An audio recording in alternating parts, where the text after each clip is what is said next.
giti amuko babafindura imyambaro ye bamwamigusa kumusaraba amucira bamwamika n'amahwa bamubwira imisumari mu biganza amabunyiko kw'ebyiri muri ibyo byose kugira ngo nyizwe yewe ntara nsenga kabone n'ubwo izera Yesu Kristo sukuhunga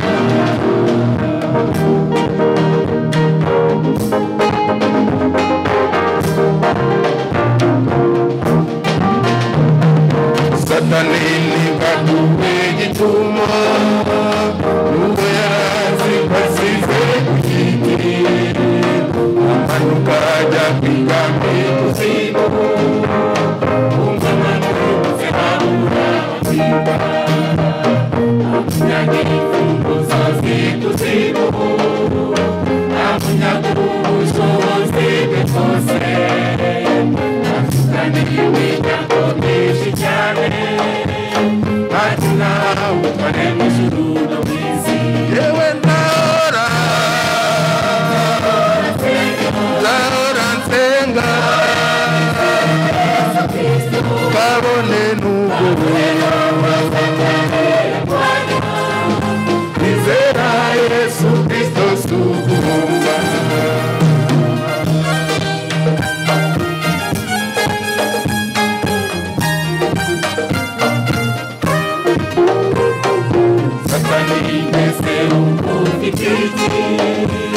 yaravuguruza ijambo ry'umwami wanjye aravuza ati byose birarangiye uba kuboshye niwe wambohoye kubaho kwe kose yarakunze kuvuga kwe acunguza amaraso guhangajya n'ibyaha byanjye kure kukuzuka kwarangiranukire yewe ndahora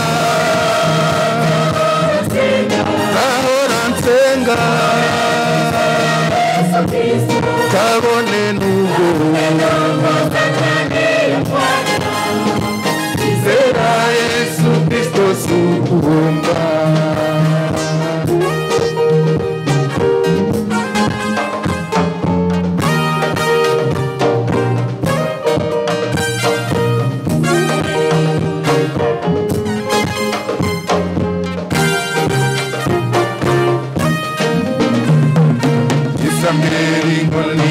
nitwaza kandi ambera amanu ya buri munsi nkabinyigira ndi ku rugamba n'impamba yanjye mu rugendo rwose Imana iri mu ruhande rwacu Yesu umubisha wacu ninde kwizera Kristo ni iby'igiciro cyinshi utamwizera n'igihombo n'akaga yewe ndahora nsenga kabone n'ubwo kwizera Yesu Kristo sukuhunga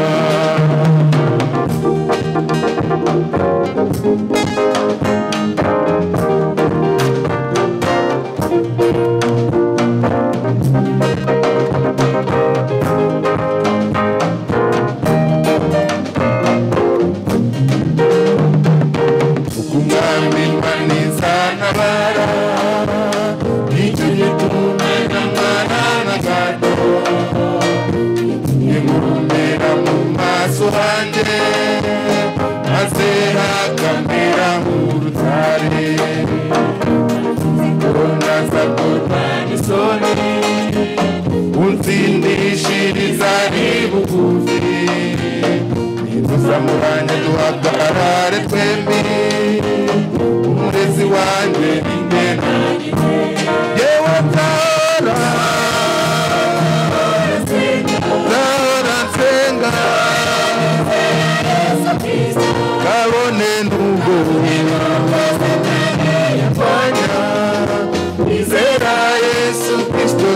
guhomba.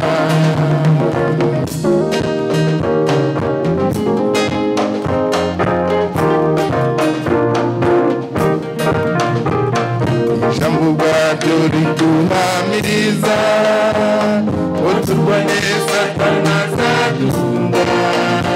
Umugabura umwanzi Satani kandi tujye tunesheje ikibi cyiza.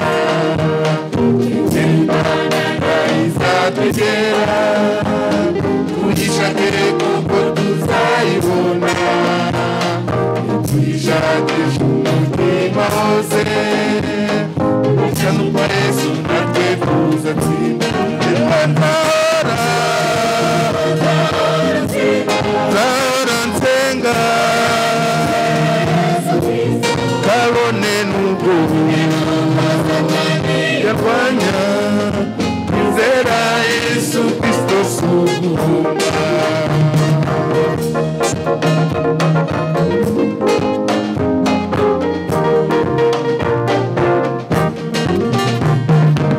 Yari yakoze iyo gahaga ahagurutse ibinyoma mu madini, aneganya ivuga amwoheraho none ubutumwa bwigiye bwamugeyo. Twashoboye ngo ndivuge n'ubinyambiye n'ahandi boneza.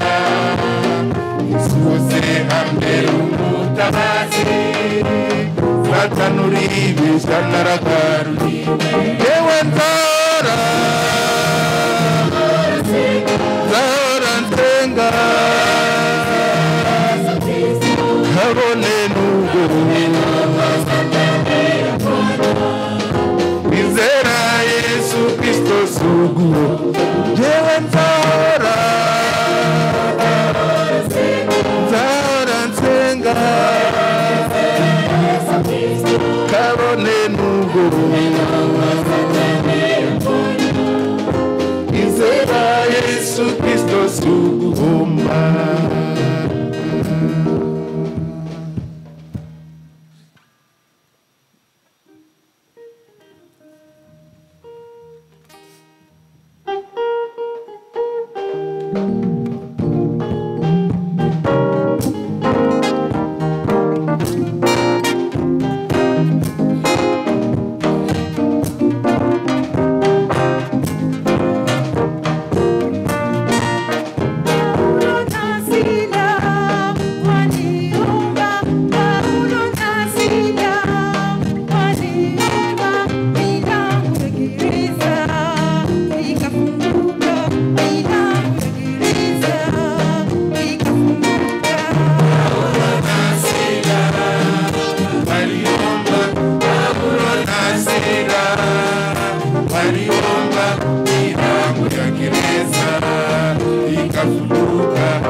baje kubasuhuza mu izina ry'umwami wacu Yesu Kristo. Nshimira Imana kubera ko yaturinze muri iri joro ryatambutse, tukaba twongeye kuboneka hano turi bazima. Présent dans l'assemblée, que la gloire, l'honneur reviennent à notre Seigneur Jésus-Christ, et que Dieu bénisse les choristes. Quand nous écoutons les chants qui nous préparent pour recevoir la parole de Dieu à bon escient, notre Dieu soit remercié pour cela. Parce que croire en Jésus-Christ, il n'y a pas aucune perte. Il n'y a pas aucune perte. Parce que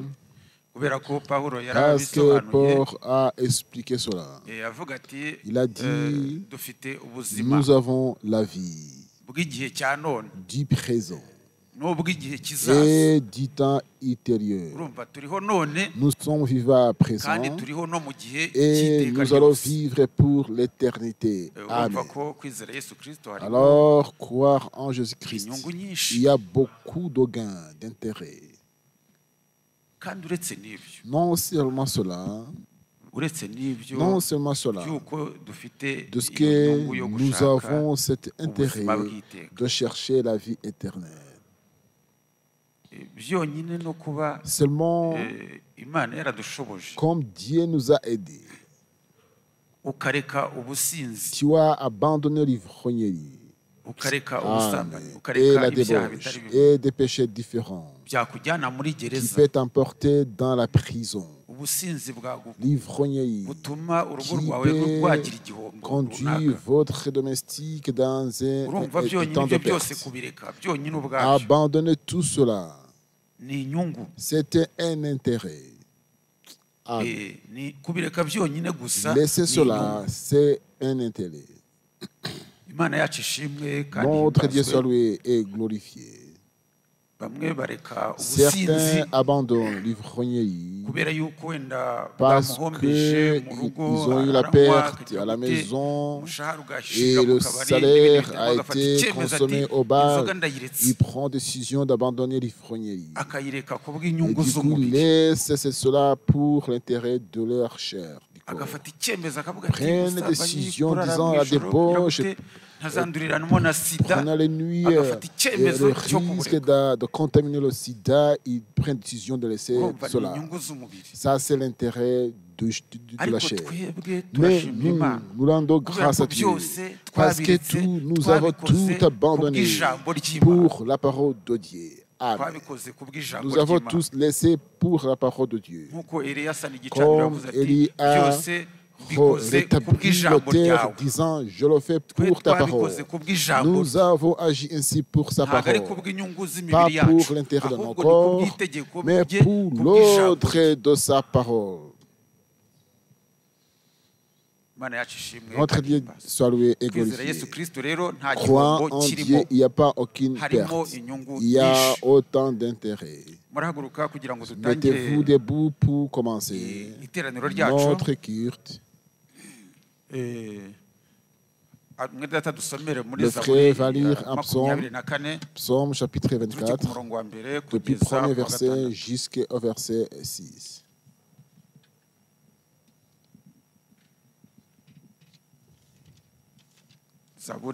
Psaume chapitre 24.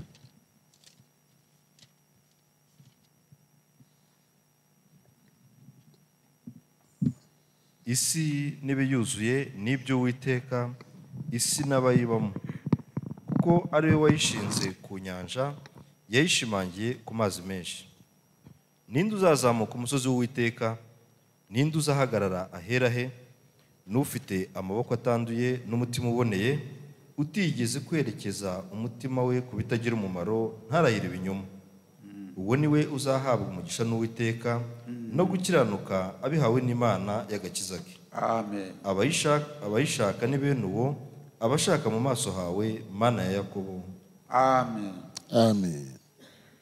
nanjye nzaba mu bikari byawe, nanjye nzaba mu bikari byawe, je resterai dans les enclos de Dieu. Et moi, je resterai dans tes enclos. Et moi, je resterai dans les enclos. Oh Dieu, pour le sang que tu as versé. Oh Jésus, moi aussi je resterai dans tes enclos. Oh mon Dieu, je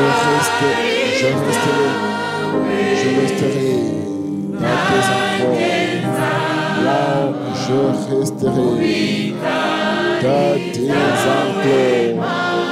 Oh mon Dieu, pour l'amour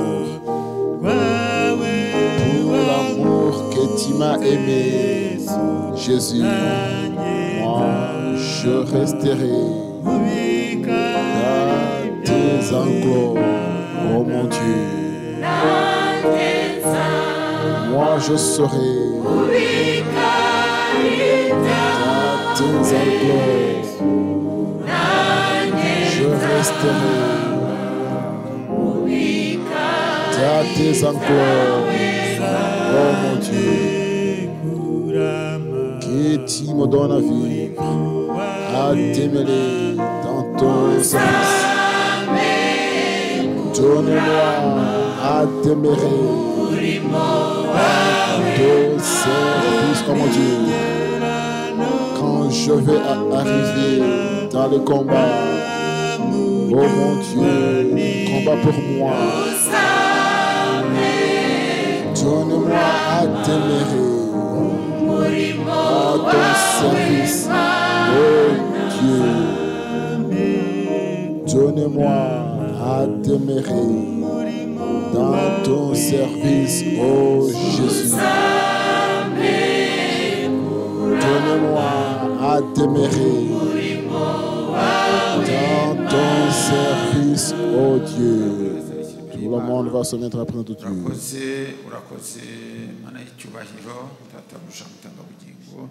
ishimwe n'icyubahiro bikugarukire mu gitondo cy'uno munsi kubera ko wongeye kunyemerera kuza imbere yawe. Je ndi umunyantege nke, je kwinginga kugira ngo undinde kandi undebere munsi y'amaraso yawe wera kandi ukiranuka. Ushimwe ku bw'igitondo cy'uno munsi wongeye kunyemerera kugera hano ku bw'ijambo ryawe. Ndagusaba kugira ngo utegure ubugingo bwanjye, weze ubugingo bwanjye, weze umutima wanjye, weze umubiri wanjye. Ni ukuri databuja mwami, weze ibitekerezo byanjye. Witeka manigira neza, ndagusaba kugira ngo ufashe ku bwonko bwawe n'urukundo rwawe. Nta kintu na kimwe nshoboye, ariko icyo nzi ni uko wowe uri Imana ishobora byose. Ndagusaba rero kugira ngo ushoboze ku bwonko bwawe n'urukundo rwawe, mu izina rya Yesu Kristo byishimye.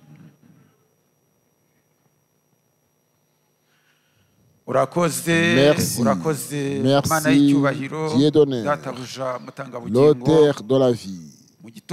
Dans cette matinée, la gloire et l'honneur te reviennent.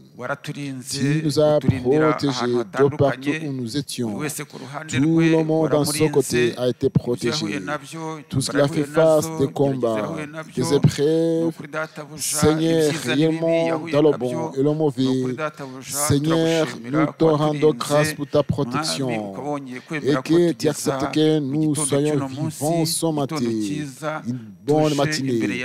Nous venons dans ta présence pour écouter ta parole. L'Éternel l'Éternel bienveillant. Quand nous nous examinons, nous nous trouvons faibles. Alors, Seigneur, je t'implore de voir tout ce qui nous a souillés, nous a emportés loin de toi. Éloignez-le de cette matinée. Alors, vois-nous à travers ton sang, pour que quand ta parole va venir, puisse trouver la place en nous. Préparez notre vie, préparez nos pensées, préparez nos yeux, préparez à nous écouter. Seigneur, que nos pensées, notre intelligence, notre attendement, que tout cette matinée soit sanctifié par toi. Aide-nous par ta grâce. Nous sommes dans les derniers jours, dans les derniers temps. Je te demande de continuer à préparer notre vie. L'ennemi, nous savons que l'ennemi n'est pas content de ce qu'on va être irrité.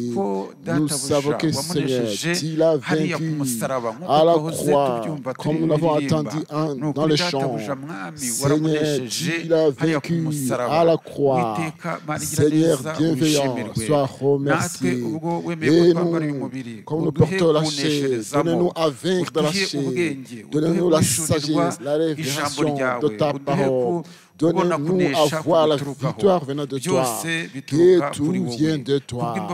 Par ton amour et ta miséricorde, merci, merci, merci, merci, sois glorifié pour l'éternité.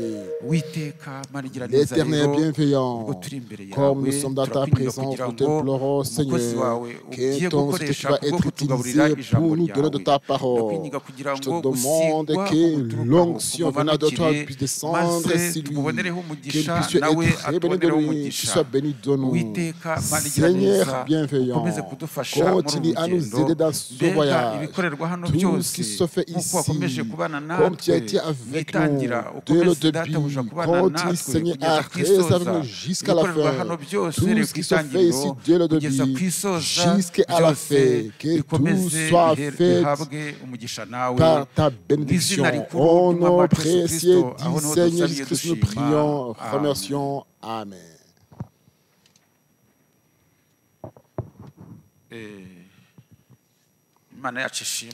Notre Dieu soit loué et glorifié. S'il y a des visiteurs qui sont parmi nous, puissent-tu être debout. Ils peuvent se mettre debout pour que nous puissions leur donner un bienvenu. Je vois des frères. Je vois le frère. Qu'on leur donne un micro pour qu'ils puissent nous donner une salutation.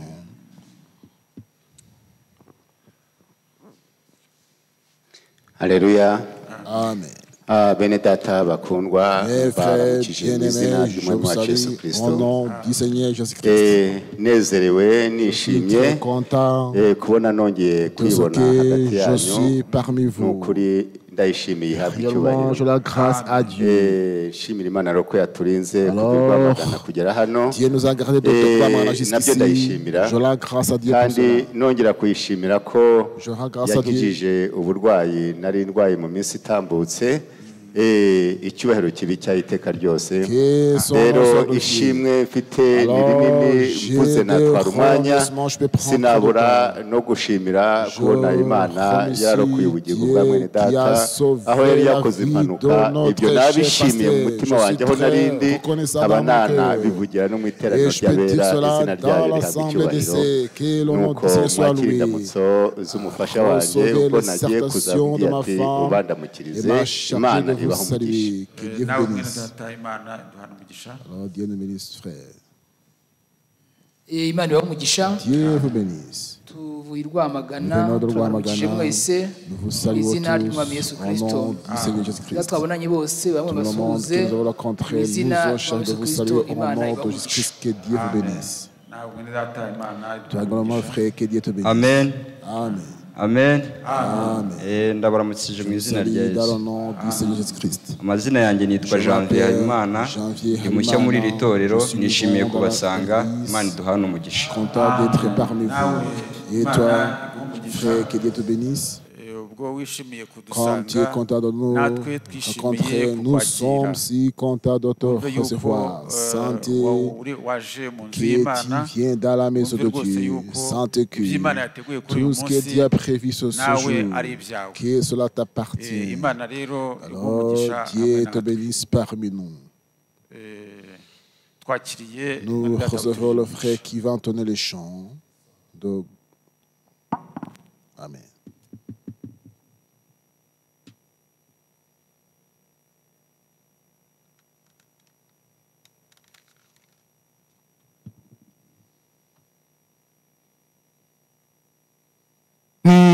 Nilipofika Gorigota nikaiona huko neema kubwa kama mto, neema ya tabu, neema ya Gorigota nikaiona bahari kubwa, neema tena ya milele, neema yako tosha, neema yako Gorigota nikaiona bahari kubwa, neema tena ya milele, neema yako tosha. Nilipofika moyo wangu ulilemewa sana, sikufahamu bado vema neema yake Mungu, neema ya Gorigota kama bahari kubwa, neema tena ya milele, neema yako tosha. Nilipoona kwamba Yesu alichukua dhambi, neema ikadhihirika na moyo ukapona, neema ya Gorigota nikama bahari kubwa, neema tena ya milele, neema yako tosha. Mbinguni nitakapofika, furaha itakuwa kuimba juu ya neema milele na milele, neema yako ya Gorigota nikama bahari kubwa, neema tena ya milele, neema yako tosha, neema yako ya Gorigota nikama bahari kubwa, neema tena ya milele, neema yako tosha. Yanesheje urupfu n'ikuzimu naho, yajanjaguye umutwe w'inzoka, uw'ibyanditswe ntihamiriza nka mutu yobo. Yanesheje urupfu n'ikuzimu naho, yajanjaguye umutwe w'inzoka, uw'ibyanditswe ntihamiriza nka mutu yobo. Basirikare imbere turi mu ntambara itarigeze kurwanwa, tujye ku rugamba n'imidata bashiki bacu twikorere umusaraba, mbere yo kurema ibintu byose twari turi mu bitekerezo bye, yadutoreye kuturokora nka mutu yobo. Basirikare imbere turi mu ntambara itarigeze kurwanwa, tujye ku rugamba n'imidata bashiki bacu n'umusaraba, niwe uneshereza izera bose abisu ijambo rye uko ringana, nibo yuzuza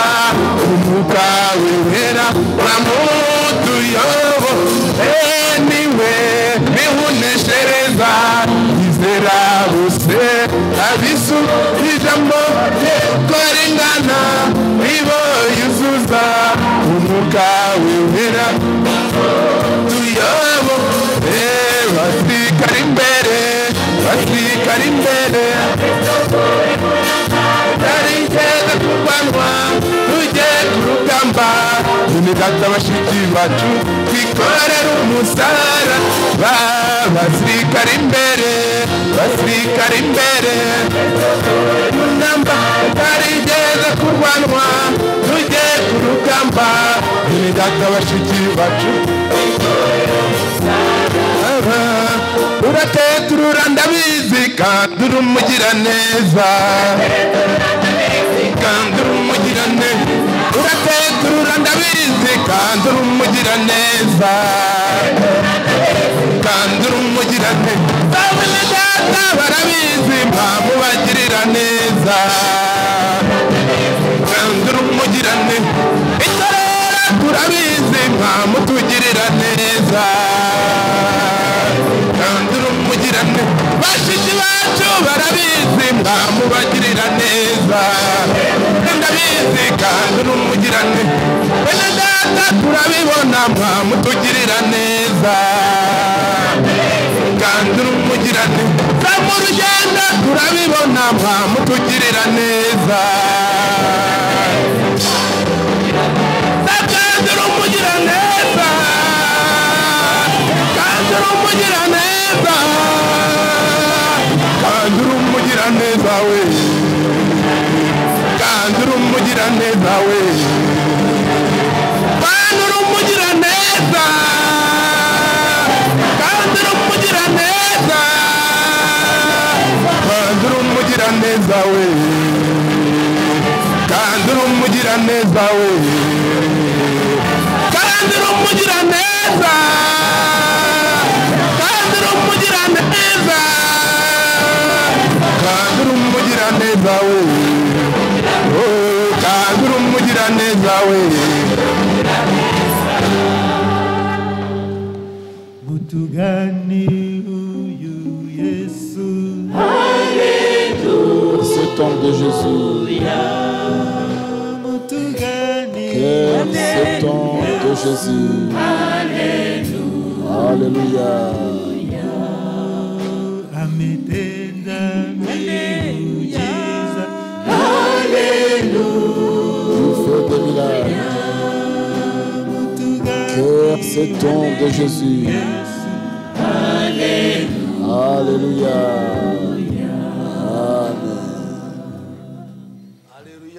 Amen Amina Amen Que Dieu vous bénisse. Au nom du Seigneur Jésus-Christ. Nous avons beaucoup de joie lorsque nous sommes dans la présence du Seigneur Jésus-Christ. Comme ça a été dit vendredi passé, nous venons pour allumer le feu.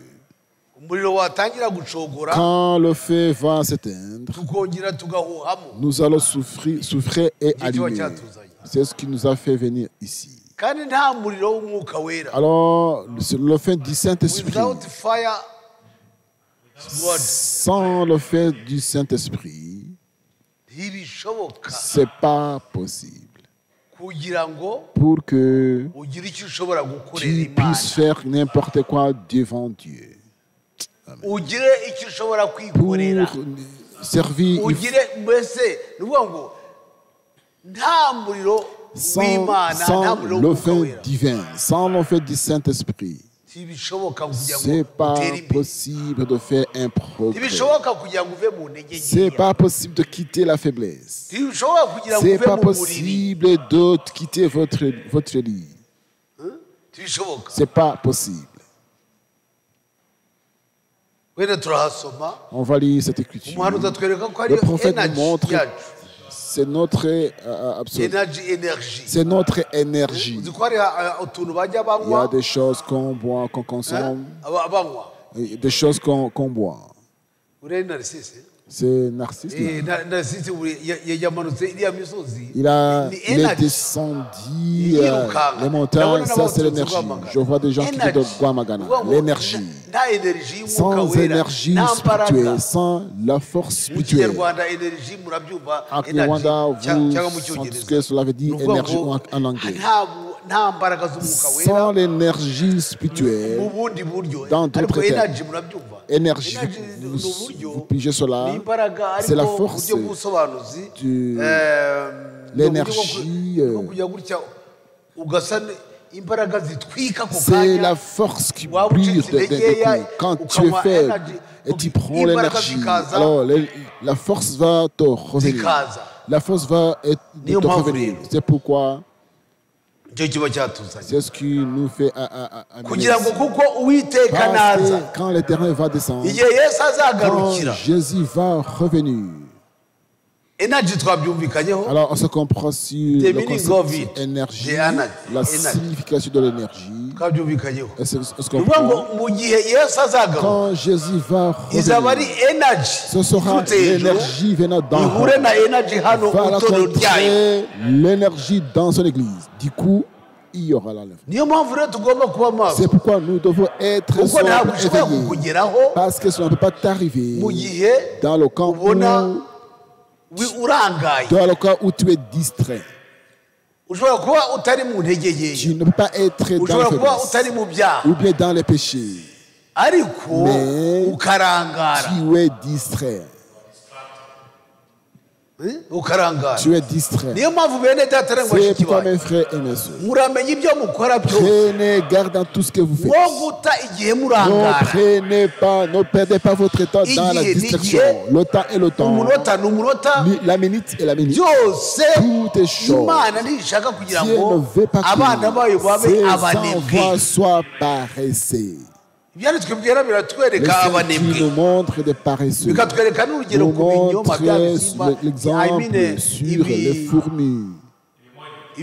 Les fourmis. Alors, combien il travaille, aucun enfant de Dieu est paresseux, soit dans sa marche ou dans sa fonction, dans la façon dont il reçoit des visiteurs. Vous trouvez que c'est l'homme, c'est la femme, c'est quelqu'un qui marche paresseusement, non, marcher très lentement. Tu vois quelqu'un s'arrêter, tu as un enfant après une heure, tu vas aller très lentement. Il y a des gens alors qui marchent comme ça, mais ce que je voudrais dire, quand l'énergie est en toi, cette énergie, quand cela est manifeste. Amina. Amen.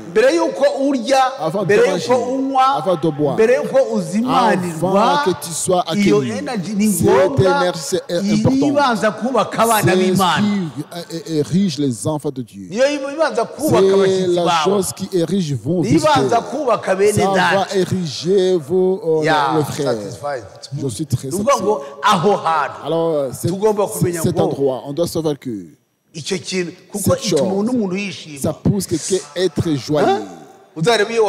Alors quand tu es affamé, ou tu es assoiffé, et que tu prends du thé, ça va t'apporter l'énergie, ça va t'amener l'énergie.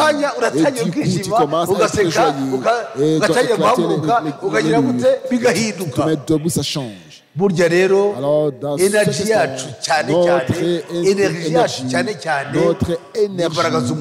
la puissance spirituelle. Amen, amen. Amen. Que Dieu vous bénisse. Nous avons un temps très limité. Nous lisons la parole de Dieu.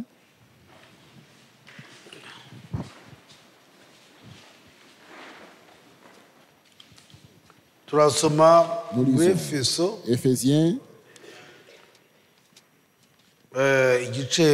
chapitre 4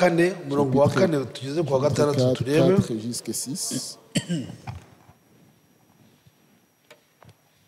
hariho umubiri umwe n'umwuka umwe nk'uko mwahamagariwe icyiringiro kimwe cyo guhamagarwa kwanyu, hariho umwami umwe no kwizera kumwe n'umubatizo umwe, hariho imana imwe ariyo data wa twese udusumba twese uri hagati yacu twese kandi uturimo twese. Amen. Amen. Imana y'umugisha ijambo ryayo. Dieu bénisse sa parole. Twicaye nanone étant assis zarongera adusomere muri Galatiya igice cya mbere umurongo wa 8 ayo ni amagambo tumenyereye ariko Imana uko ivuga itandukanye n'uko abantu bavuga. Ariko nihagira ubabwiriza ubutumwa butari ubwo twababwirije ari twe cyangwa ndetse marayika uvuye mu ijuru de celui que nous avons annoncé qui soit anathème. Juje bene data n'abashiki bacu, juje inshuti zacu, nos amis, juje nanone je salue abantu bakunda iby'Imana, qui aiment des choses de Dieu. Bishoboka kuba peut-être que batari kuri connexion, ariko la connexion bazareba nyuma bazabona ko twabashoboye. Ils vont voir que nous les avons salués. Muri make mwene data n'umushiki wanjye tugiye kurebera hamwe ubumwe bwo kwizera. Donc l'unité de la foi, l'unité de la foi. Kuko ibihe biragiye. Parce que le temps court. Abantu baragenda berekana ishusho yabo. Éclaire leur image. Iri jambo umwe bwo kwizera. Cette parole unité de la foi. Bitinde bishire. Alors tôt ou tard. Tuzagira umushumba umwe. Nous allons avoir un seul berger. Kwisi hose. À travers la terre. Dans toutes les dénominations. Iri jambo barimo barashakira. Bararivuga umuti. De chercher combien la mettre à travers la terre. Amadini yose toutes les dénominations bitinde bishire tôt ou tard bizasohora ça va être accompli. Tugira umushumba umwe nous allons avoir un berger à travers le monde. Nta bundi buryo aucune autre ariko ibyo byose nibisohora quand cela va être accompli ibyo byose nibijya gusohora cela sera sur le point d'être accompli. Umugeni wa Kristo l'épouse de Christ ntabwo aziyanduza ne sera jamais souillée. Le propriétaire de l'épouse il va donc amener son épouse chérie pour ne pas mélanger des choses de la foi parce que le temps où nous vivons Dieu nous a donné la foi. Dieu nous a donné la foi qui n'est pas différent de certains. C'est pourquoi dans cet âge, vous voyez la foi d'ici et de même sens que la foi de l'âge d'Éphèse. Même chose qu'Éphèse et l'Odyssée. Ici, hareba urumuri ntabwo rureba hano cyangwa hano cyangwa hano cyangwa aha ntabwo bihareba hano nuko ariko bagenda bavoma mais il tire de la source de même champ ariko hanga Laodikiya urabona ko urumuri la lumière rureba ibisekuruza byose c'est de savoir toutes les bishaka kuvuga ngo kubatse ku rufatiro rw'intumwa n'abahanuzi sur les apôtres et les prophètes. Twubatse ku rufatiro rw'intumwa n'abahanuzi. Nous sommes sur le fondement d'apôtres et de prophètes. Mwene data ne mushiki wanjye ibindi bizaza nyuma byose ntabwo bitureba twebwe tube maso kuko Uwiteka ari ku murimo we kandi watangiye umurimo muri twebwe agomba kuwusohoza. Nubwo duhura n'intambara tugahura n'urugamba tugahura n'ibyo Imana irabyemera kugira ngo babandi bihangane. Ijambo ry'Imana riba rivuga kwihangana. La parole de Dieu dit la patience. Nuvuga ngo nukwihanganira. C'est vraiment être patient. Urihanganira iki? Qu'est-ce que tu te rends patient? Ugomba kwihanganira iki? Qu'est-ce que tu te rends patient? Kwihangana. La patience. Babandi bazihangana. Ces gens qui seront patients. Nibo bazabona ubugingo buhoraho. Vont avoir la vie éternelle. Utihanganye. Si tu n'es pas patient. Uzajya mu kundi kwizera. Tu vas aller dans votre foi. Kwizera kwawe bwite. Ou ta propre foi. Cyangwa kwizera kwawe bwite. Ta propre foi. turabibona niyo mpamvu rero mwene data ne mushiki wanjye ubu butumwa twakiriye nta gushidikanya bwaturutse ku Mana mbega ibintu byiza ntabwo bwaturutse Nairobi ntabwo bwaturutse South Africa ntabwo bwaturutse ahantu aho ariho hose non byaba i Burayi cyangwa muri Amerika ubwacu twakiriye bwaturutse i Yerusalemu niyo mpamvu rero ijuru ryarabihamije ijuru ryarabihamije ibintu by'Imana amagambo y'Imana ni ngombwa kugira ngo Imana iyahamye bene data abatoranijwe ubugingo buhoraho muri Yohana haranditse ngo abatoranijwe ubugingo buhoraho barizera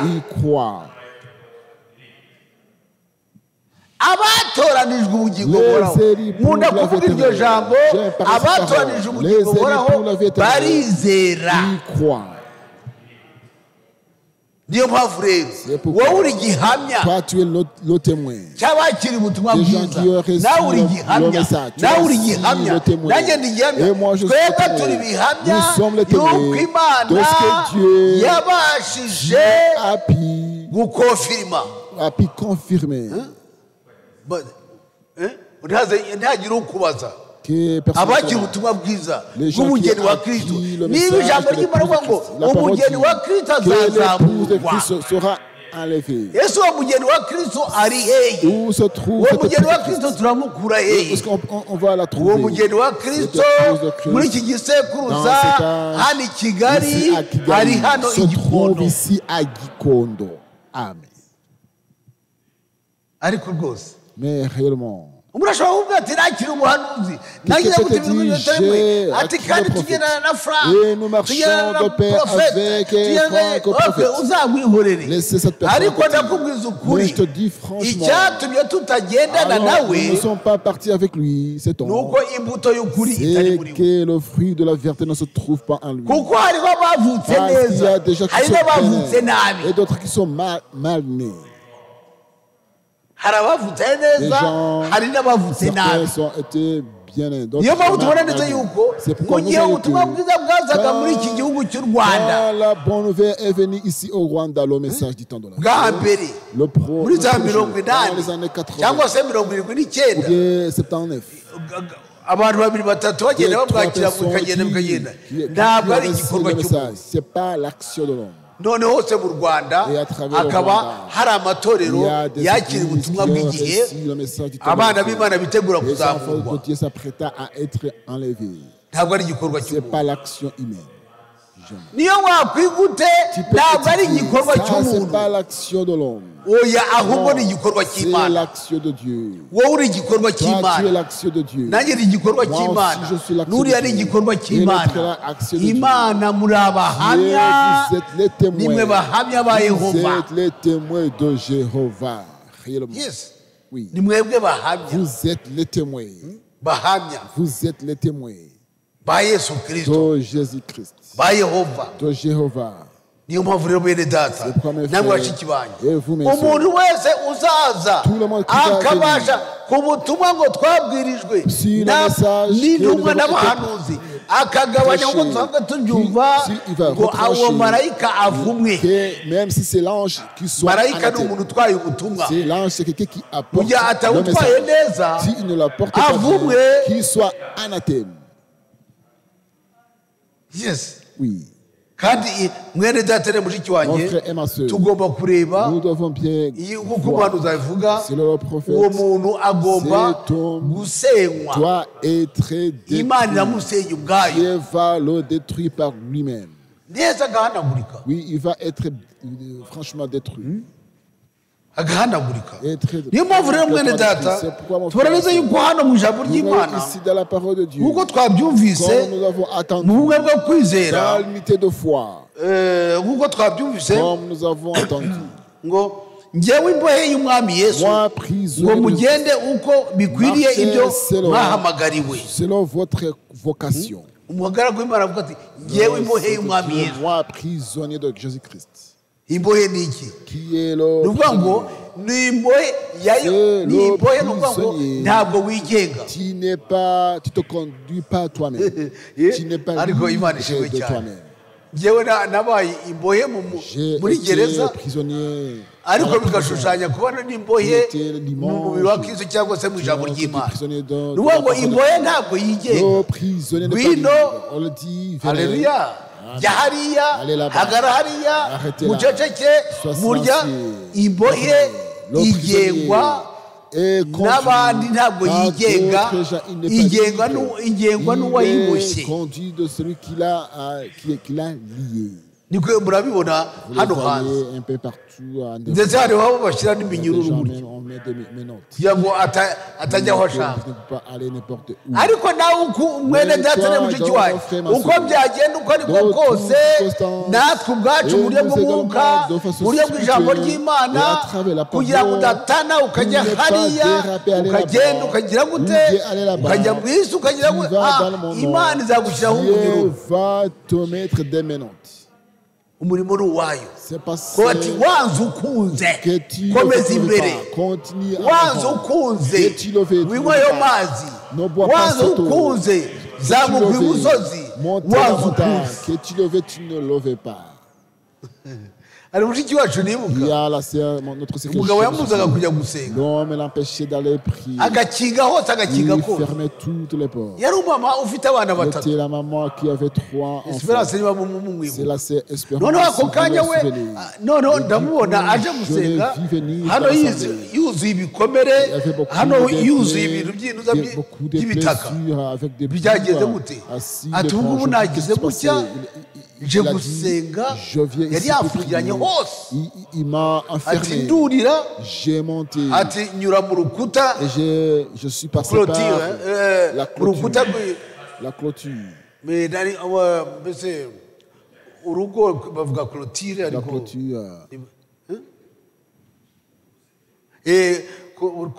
oya nkuko wakubaka clôture inzu yawe, ukubaka kugira ngo urwo rugo. Nuko noneho ati ndiyaranga, ati ndagenda ndazamuka, ndeba ingunguru yihagararaho, ati ndatangira, ati nibyarukarakara, ati nkagenda mvanamo amatafari atatu, ati hanyuma nyuramo, ati nyuramo ndaporashita no hasi. Et puis j'ai jeté en bas. Je suis parti. Mais comme vraiment commando. J'ai vu que c'est un commando. Pourquoi cela? Elle est prisonnière. Elle est prisonnière. Elle est prisonnière de Christ. Prisonnière de la parole de Dieu. Prisonnière de l'autre de la parole de Dieu. Voilà, il y a des gens qui combattent. Et que tu vois, c'est très bon. Et c'est très merveilleux. C'est pourquoi mon frère et ma soeur, demandez à Dieu davantage pour que nous soyons prisonniers. Paul, il était docteur. Il avait autant instruit. Paul, il était un riche, mais moi alors, je suis prisonnier de Christ. Parce qu'il était un dénomination, il était un homme important dans la dénomination, mais quand il a visité, il est devenu prisonnier de la parole de Dieu. Prisonnier de Christ. Que Dieu nous vienne en aide pour être libres. Que nous ne soyons pas libres de nous-mêmes, liés par la parole de Dieu. Si nous sommes venus ici cette matinée,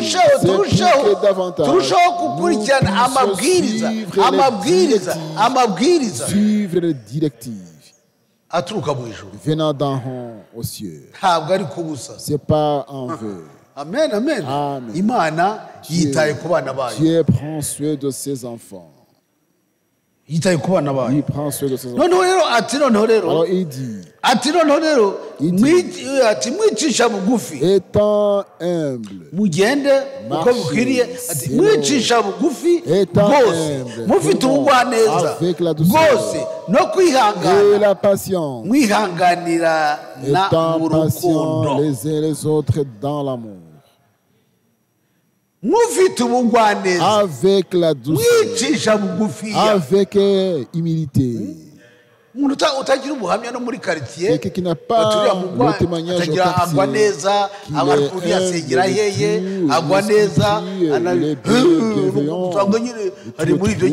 méchant dans le quartier. Non, non, c'est pas possible. Les enfants de Dieu sont bienveillants, avec sagesse.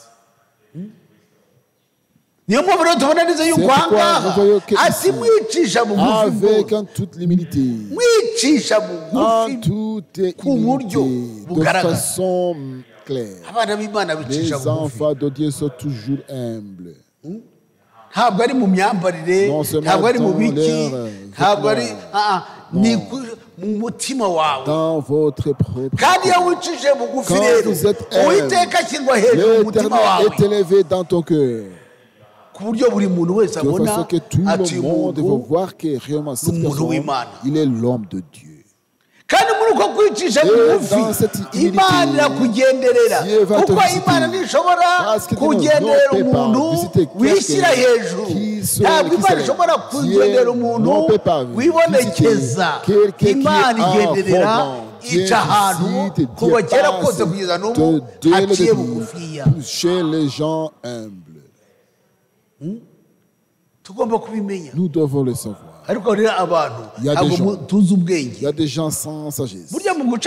Dans l'humilité, alors tu es respecté. Si tu as besoin de respect, quand vous êtes humble, vous êtes respecté. Quand tu es boss et humble, tu es respecté. Il y a des gens qui usent donc les employés. Tu trouves l'employé qui fait cette chose. Alors il se donne en tout cas. Alors tu l'as utilisé dans le besoin. Il faut quand même le remercier. Il faut le remercier. Celui qui va passer à côté de lui. Alors mettez quelque chose de poison dans la nourriture des enfants. Il va combattre quand même. Parce que tu le respectes. Dans le respect, il y a la force. Dans l'humilité, mon frère et ma soeur.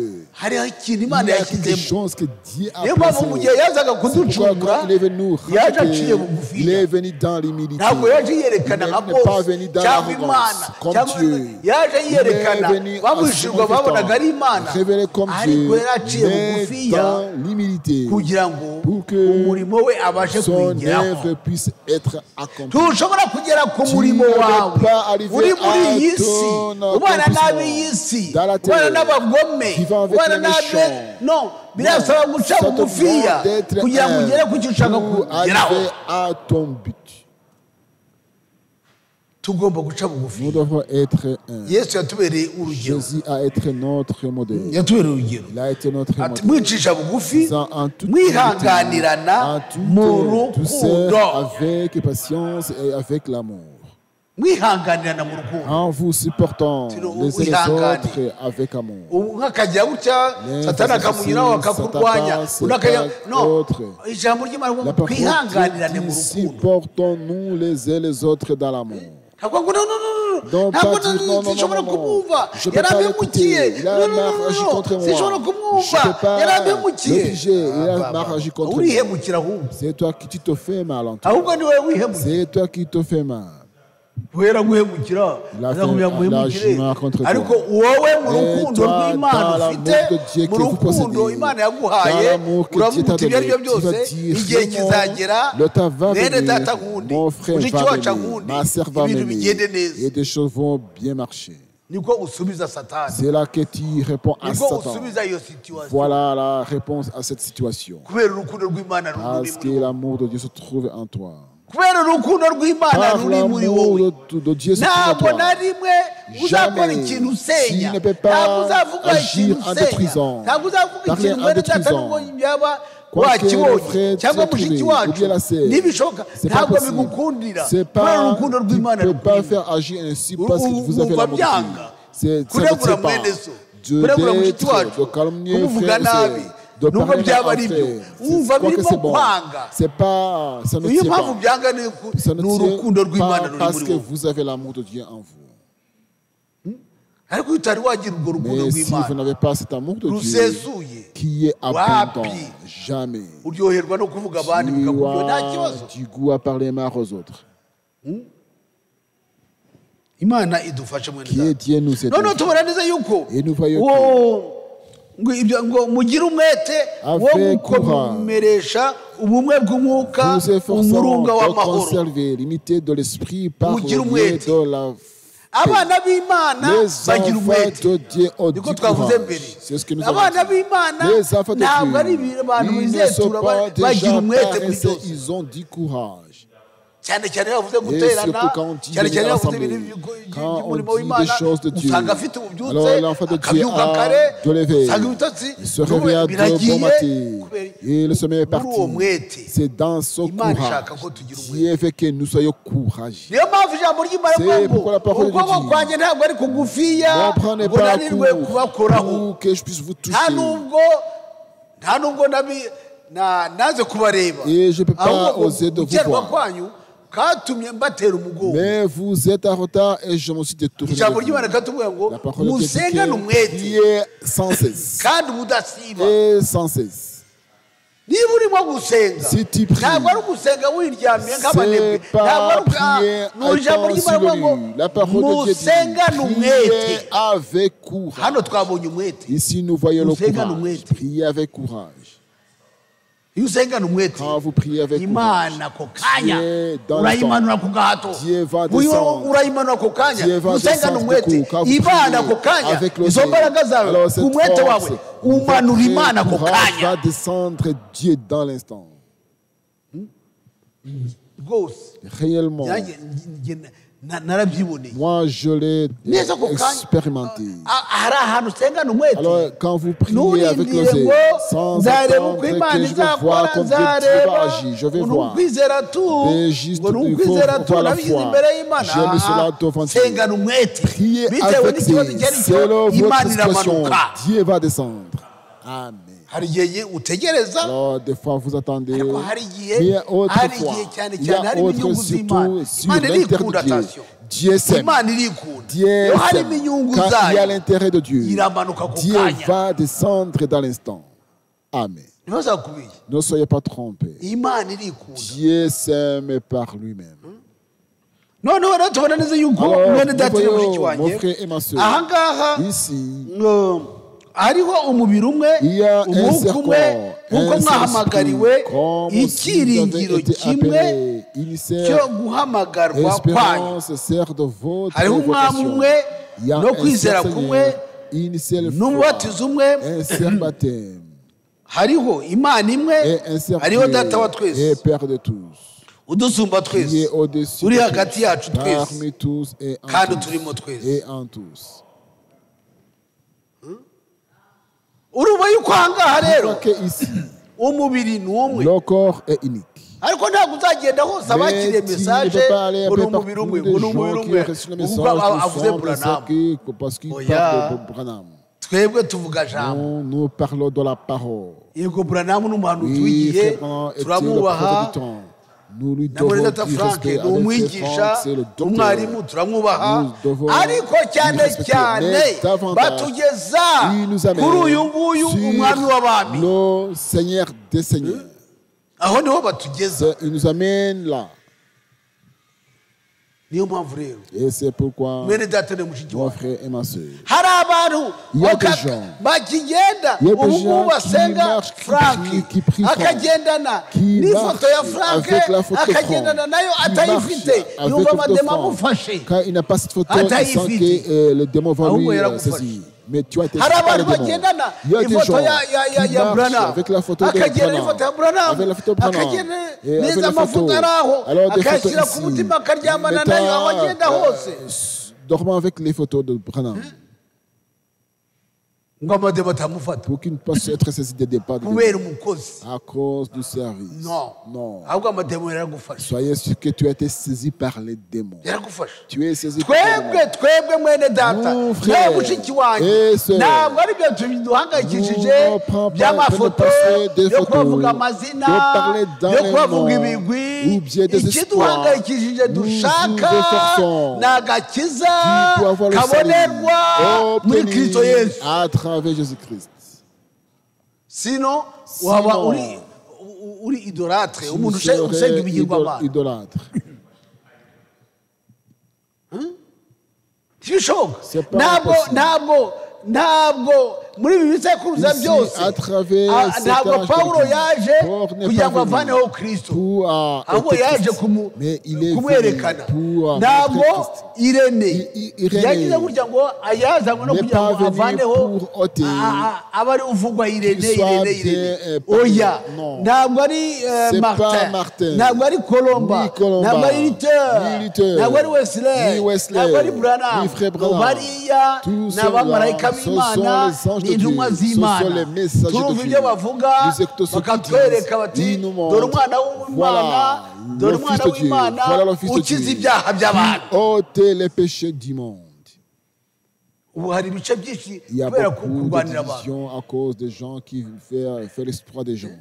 kubera kurwanira abantu. Pour avoir Hari ibice byinshi bimeze respect gutya. aux gens. Il y a beaucoup de Mwene data ne divisions. Mon mushiki frère wanjye, et ma aba sœur, bose, tous ces anges de l'église, aba bose, abo bahanuzi, abo tous bamarayika ces bose, prophètes, les anges de Dieu, bose uko bareba ils hariya sont au nombre de cette.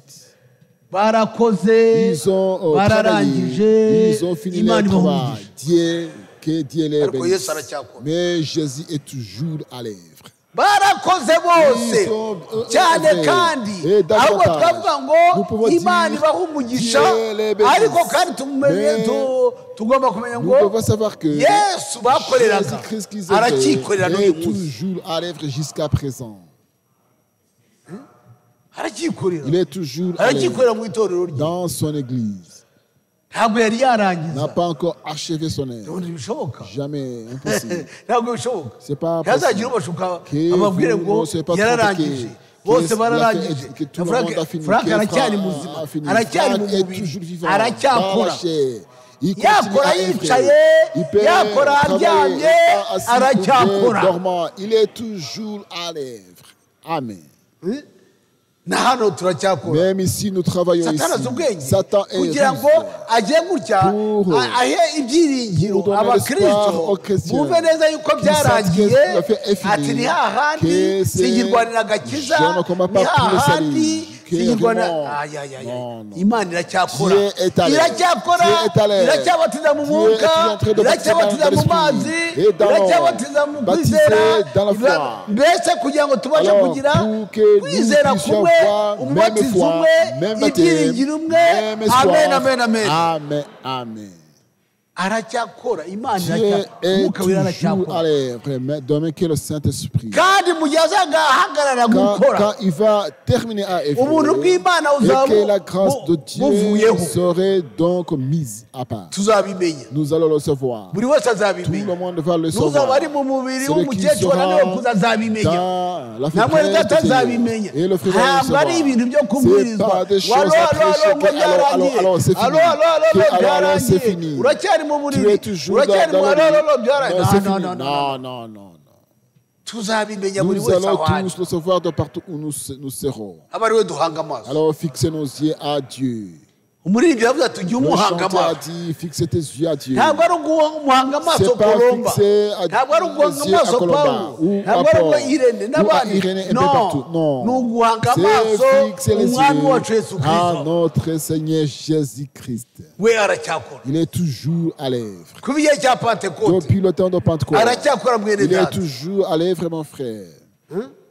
niyo mpamvu rero C'est pourquoi, njyewe mbere yo kuzamurwa, moi, avant aba d'être élevé, bose tout le monde, ari abakoze ibice, Déjà qui ont fait ari des abagize divisions. gute, kuko Imana Parce que kadebe Je veux voir. Le frère nous dit ici.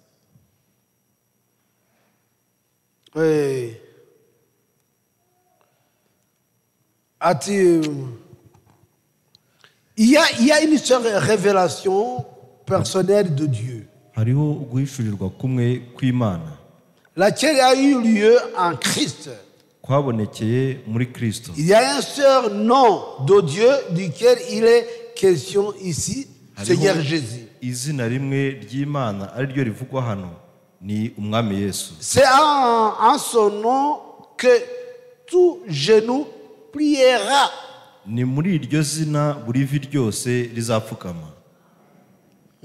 Amina. Cela veut dire, je ne sais pas.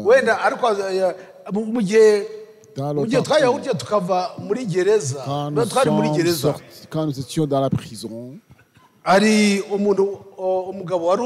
il y avait un homme qui était là, qui dormait. On pouvait partager. Il dormait. Je vais le dire dans notre assemblée. Alors, après des jours, je le dis, qu'est-ce qui se passe?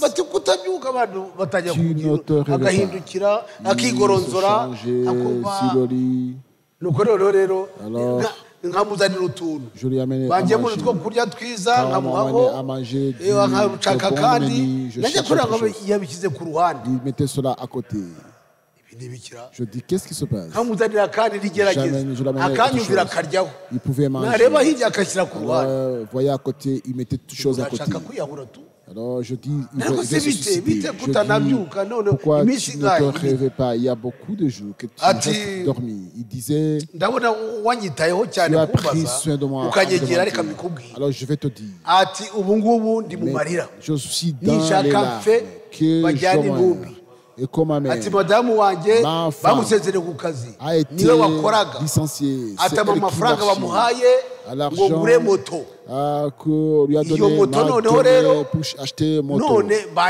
Alors on m'a pris, on m'a volé ma moto disant que j'ai bu de l'alcool.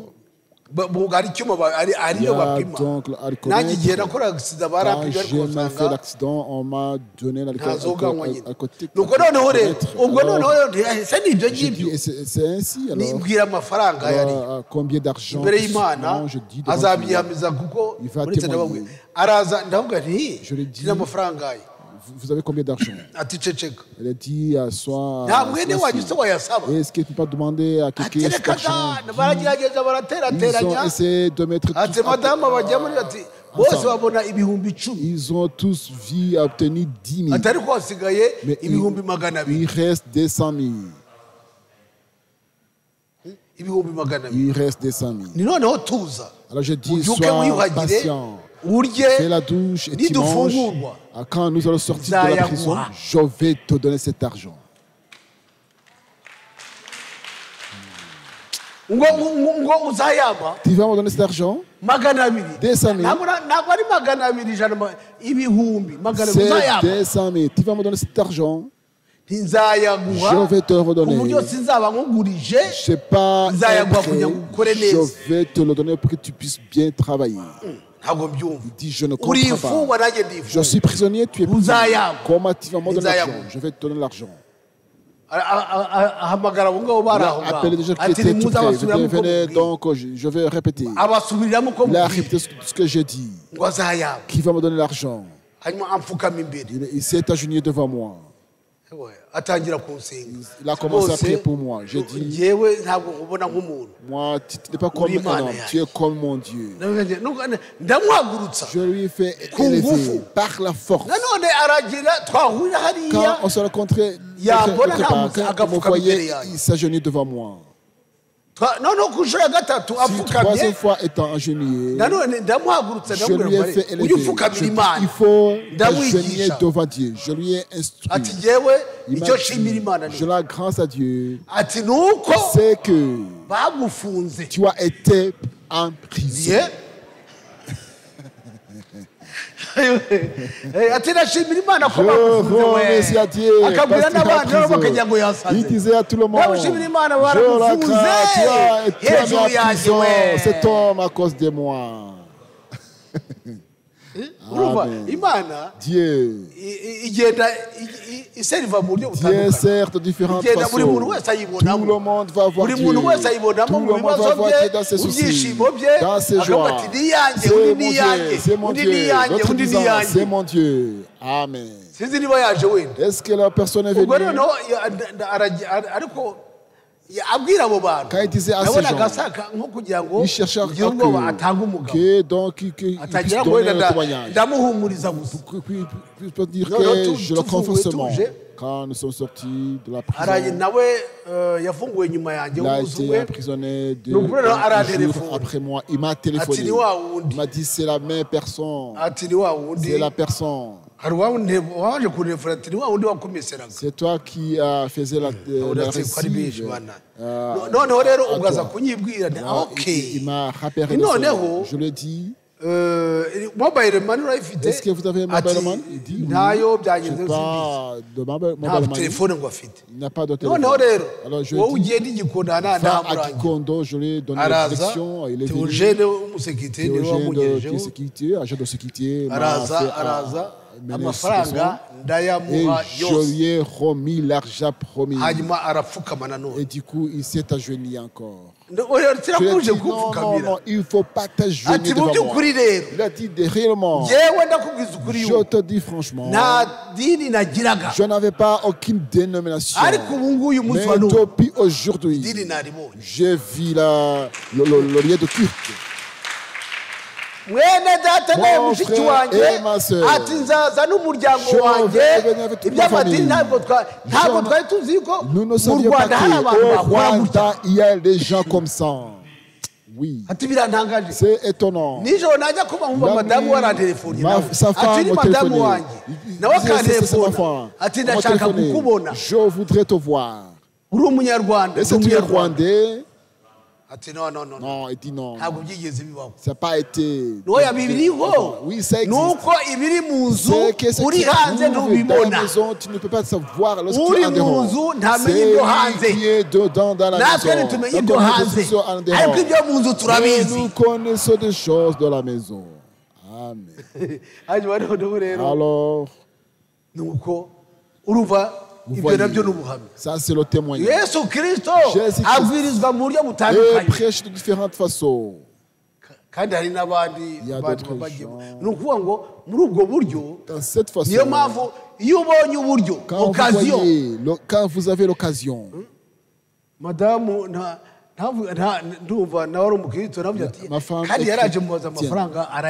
je lui ai demandé l'argent, mais il a trouvé l'argent. Si elle va penser ainsi, elle serait dans le danger. Premièrement Dieu. Amen. Amen. Dans cet instant, je n'avais aucun souci.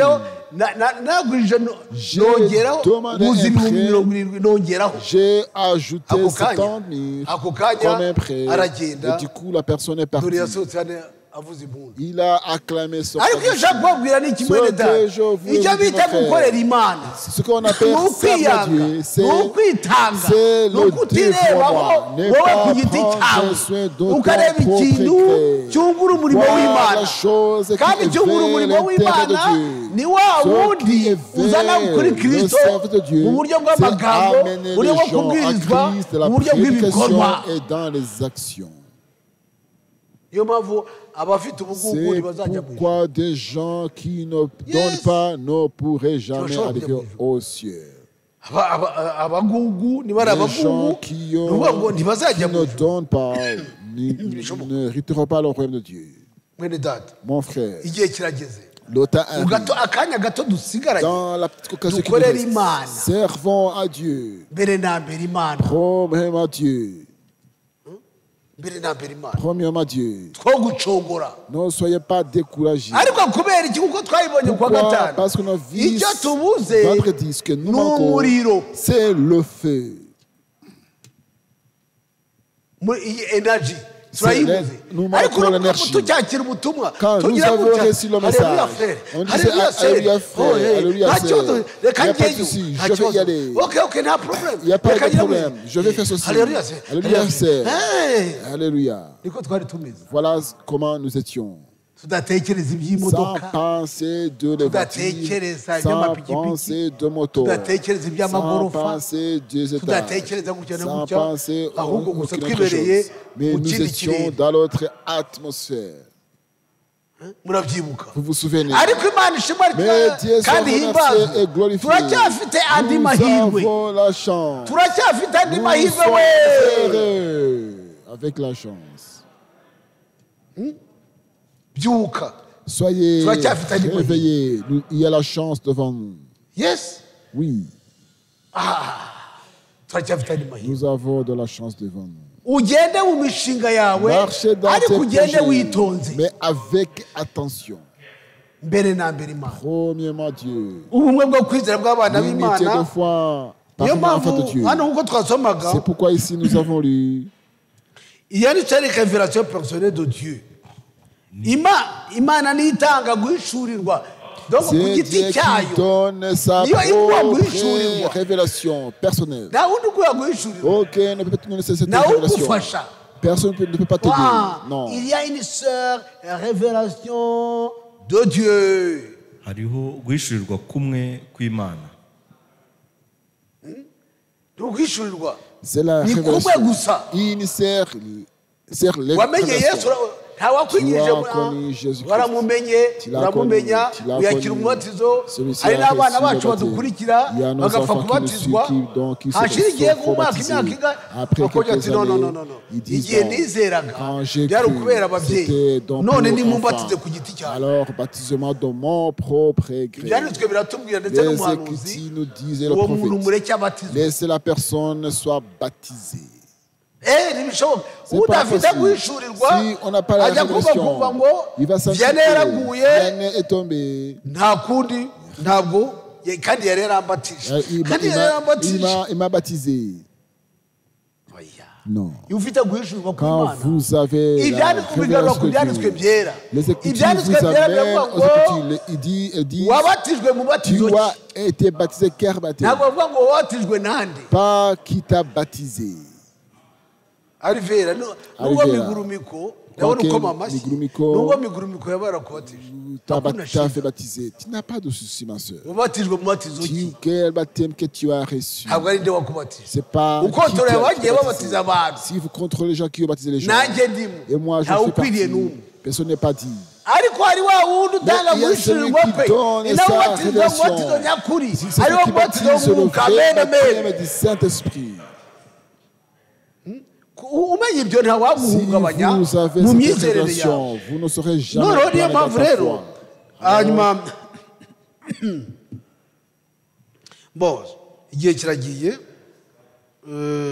bon nous voulons considérer maintenant comment l'ordre de baptême a été effectivement exécuté dans l'église primitive.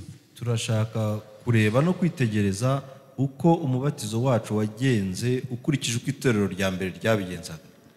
Ahandi twubakiye pas où nous sommes fondés. Nakureba ngo hari ababatiza gutya hari ababatiza gutya twebwe tubatiza nk'uko itorero rya mbere kandi mbibutse neza Dieu a établi notre il a établi et il a créé notre foundation. I don't know how. Pas la fondation. Fondé. Dieu n'a pas mis des choses de fondement. Fondé. Des choses qui se font comme fondement. Dieu a établi. Il n'a pas fondé. Il n'a pas fondé.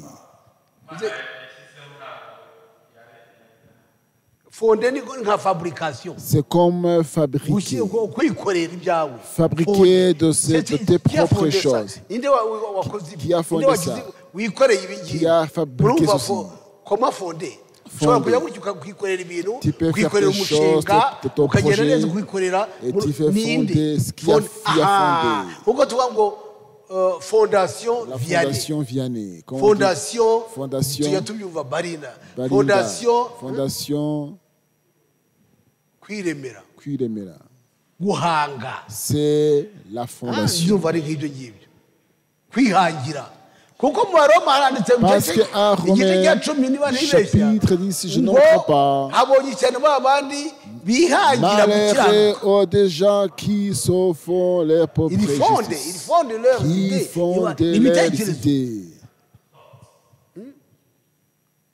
Hari umushobora kujya ntabwo nakwisiga amavuta qui veut dire je peux pas dormir, je dois être dans l'humilité.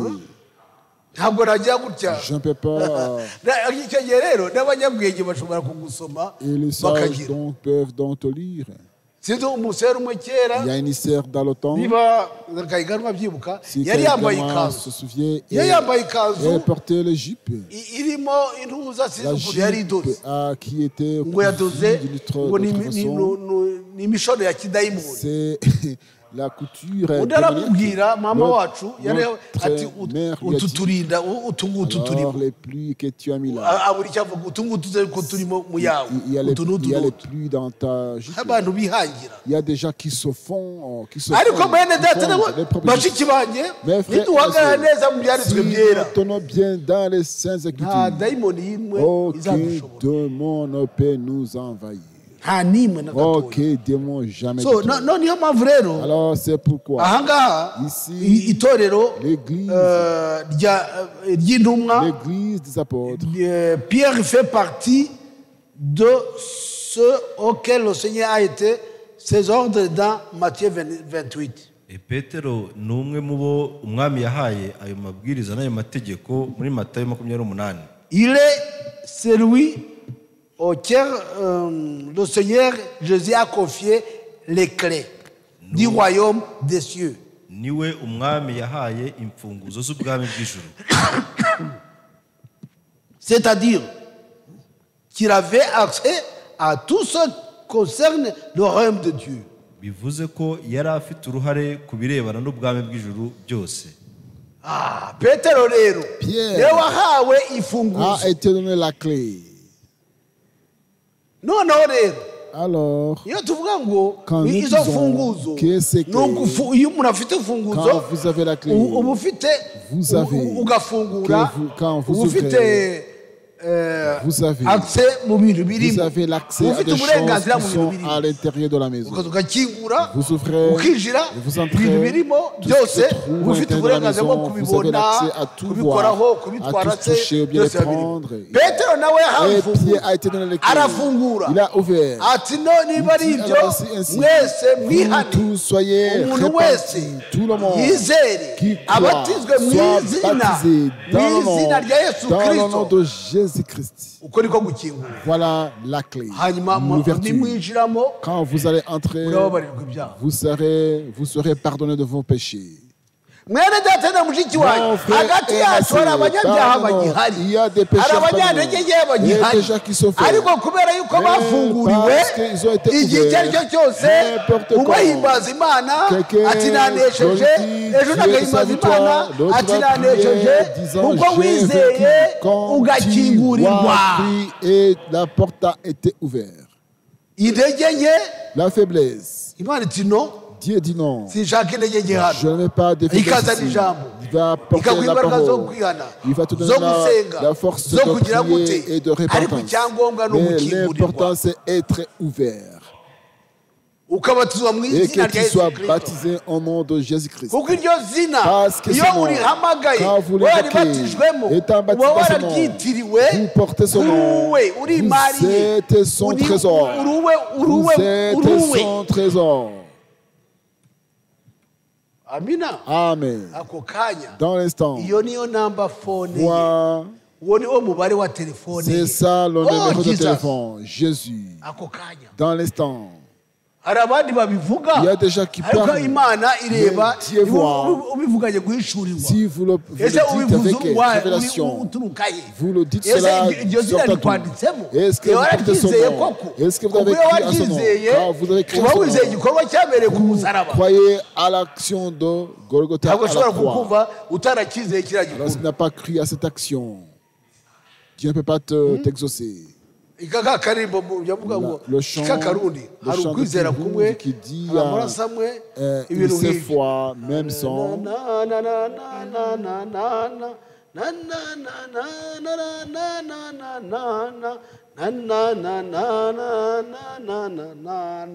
Alléluia, Alléluia, Alléluia. Gushyira hejuru ni gatuza. Ego oya nta kare nta uzi n'igitero kimwe gusa. Yasize abwiye abiwe ibintu nk'ibyo. Est-ce que quelqu'un sait cette chanson en Kirundi? Alors nous continuons.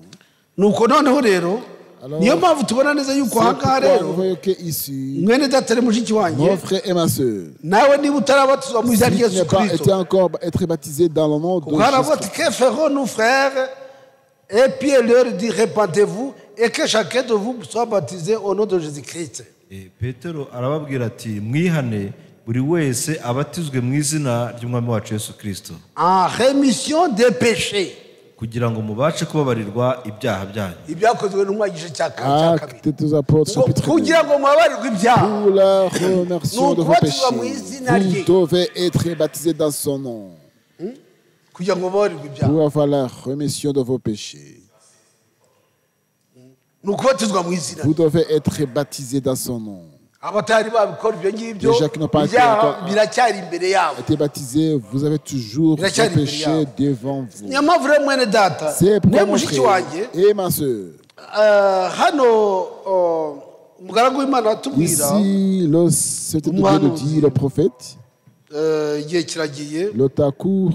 That is what the church needs today. Needs the Holy Ghost and fire to get a church to move for the kingdom of God. Say again. Amina. Mon frère et ma soeur, l'Église a besoin du Saint-Esprit et le feu. Pour qu'elle puisse se mouvoir, elle puisse marcher, elle puisse se mouvoir, entrer dans le royaume du Dieu. Tu ne peux pas te mouvoir, tu ne peux pas marcher, tu ne peux pas marcher sans énergie. Sans énergie dans ton corps. Alors, tu vas voir les militaires. Ils font des marches de gauche et personne sans énergie qui peut le faire à gauche et des choses pareilles. On doit faire demi-tour et vous se tourner. Ça demande l'énergie, ça demande la force. Ça demande que tu sois en forme. L'église, pour son mouvoir et marcher, qui dit Saint-Esprit et le feu. C'est pas le feu qui, comme tu respires, le gaz. La parole de Dieu, c'est le feu venant de Dieu. Tu vas le sentir. C'est pourquoi Pierre, en prêchant, le feu est descendu dans des paroles qui parlaient. Il a parlé des paroles. Ne faites pas des confrères, quand nous étions, nous prions en criant. Les paroles qui parlaient Pierre a touché leur cœur. A touché leur cœur. Il y a la parole qui touche ton cœur. Alors, accompagné du feu. Dans le cœur. Et dans l'instant même, c'est pourquoi mon frère, it shall work then a revival accepted Christ the word. Ça va être un Believe réveil. it. Let it sink down below the fifth rib on the left side. Vois à côté. Till it anchors down the button of the heart.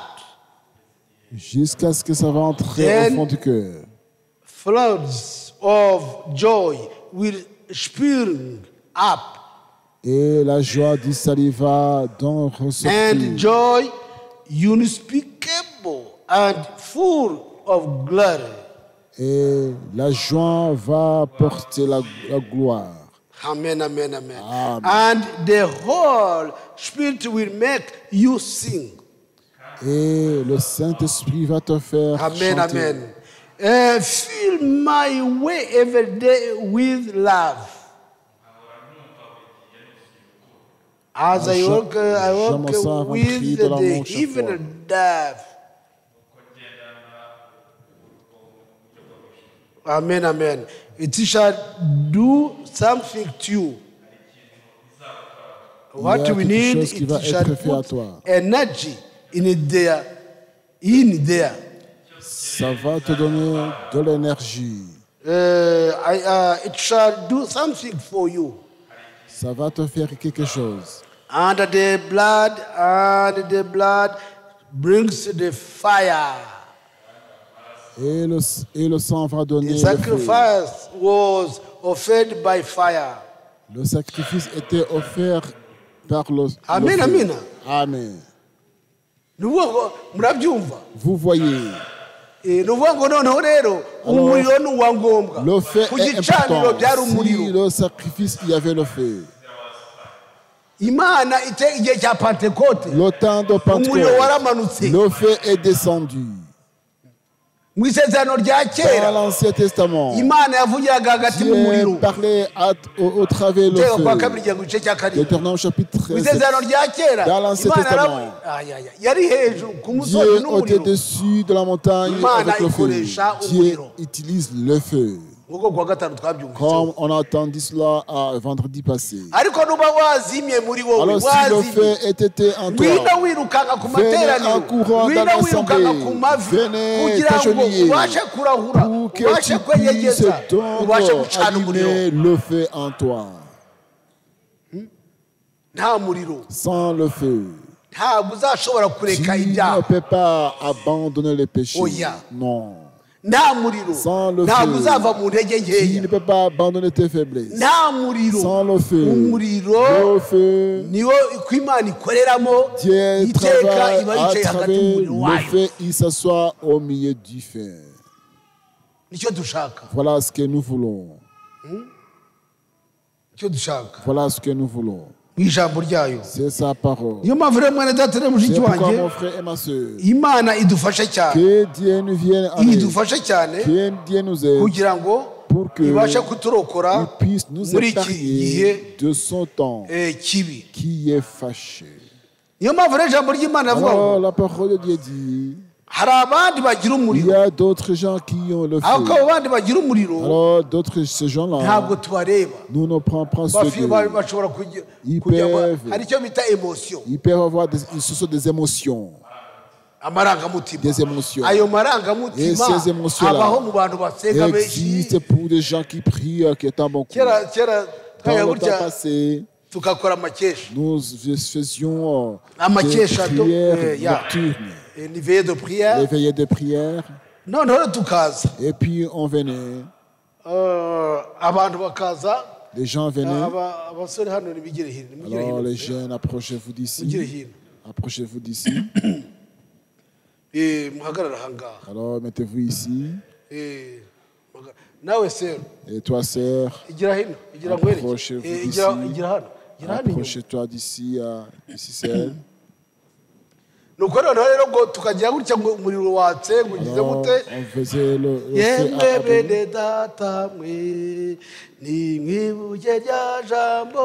souvenez-vous de la parole.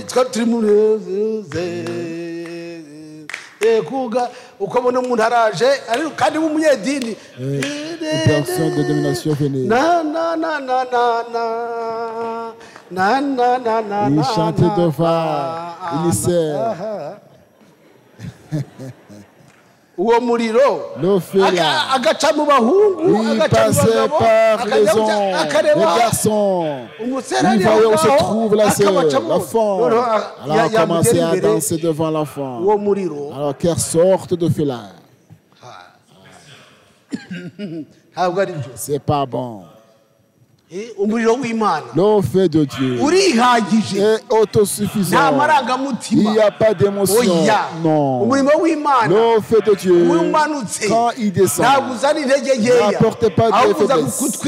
Il va brûler les faiblesses. Le feu de Dieu, quand il descend, il ne porte pas la convoitise, le vol, ou bien la convoitise.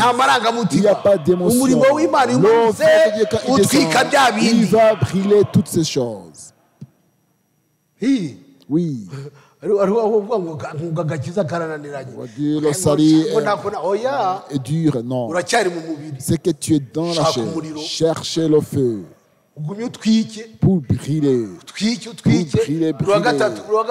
Jeudi, non, mercredi, vendredi, pour brûler. On n'a pas d'autre chose à faire. Que Dieu vous bénisse. C'est pourquoi mon frère et toi ma soeur, que Dieu nous vienne en aide pour que il puisse nous aider dans le voyage vers le ciel. C'est pourquoi l'Éternel lui-même nous a donné différentes promesses. Nous a donné vraiment différentes promesses. C'est parce qu'en lui seulement, frère peut lire en allant très vite. Ésaïe 7, verset 10. Nous allons clore parce que le temps court vite.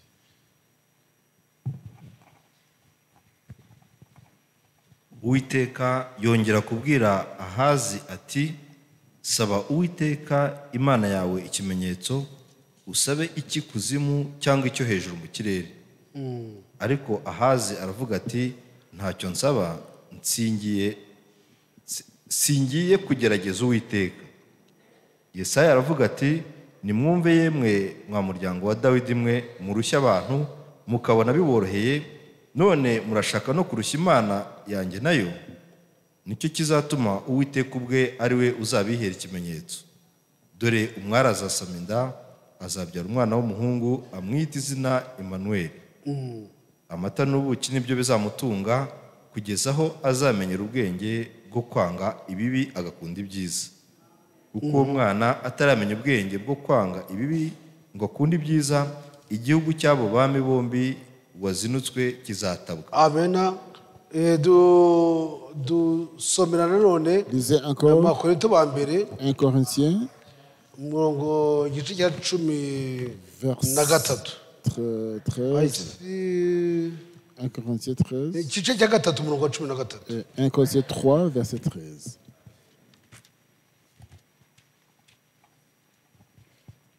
Umurimo w'umuntu wese uzerekanwa, urya munsi niwo uzawerekana, kuko uzahishuzwa umuriro, akaba ari wo kandi uzagerageza umurimo w'umuntu wese.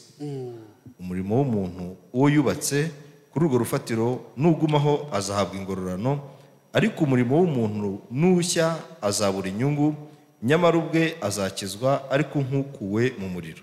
Amen, amen, amen, amen. Amen.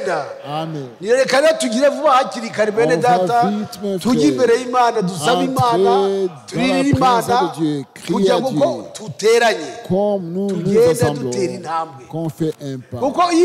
Parce que si Dieu réunit des gens, ils somment, la parole va les amener. Le Saint-Esprit va être sur eux. Dieu vous bénisse. Nous allons prier Dieu, le temps court. Alors mettez-vous debout.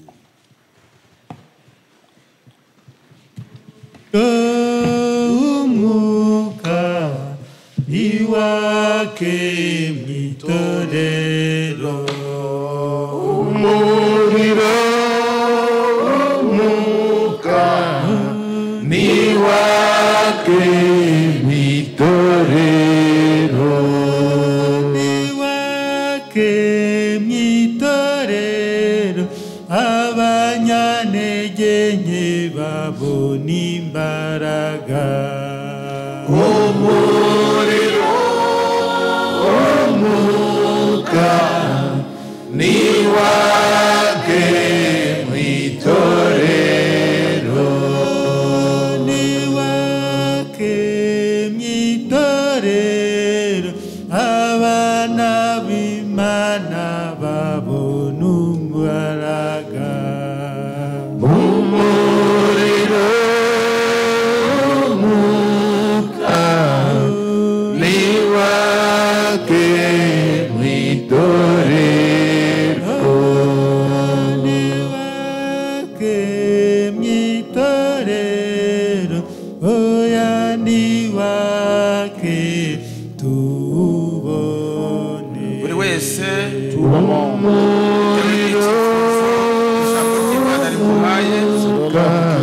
ashobora kuzamura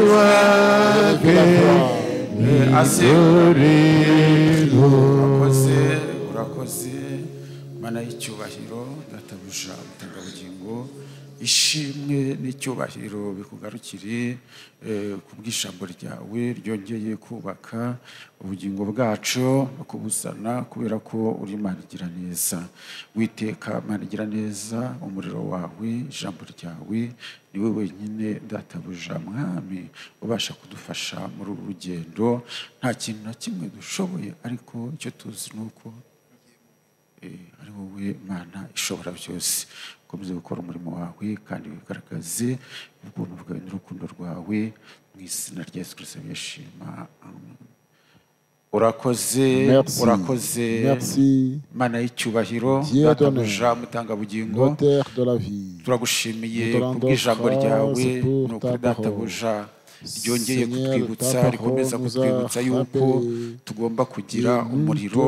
Ni ukuri abana bawe buri wese amaze kugusaba, amaze kukwinginga, ndagusaba kugira ngo wumve gusenga kwa buri wese kandi ubere igisubizo buri wese.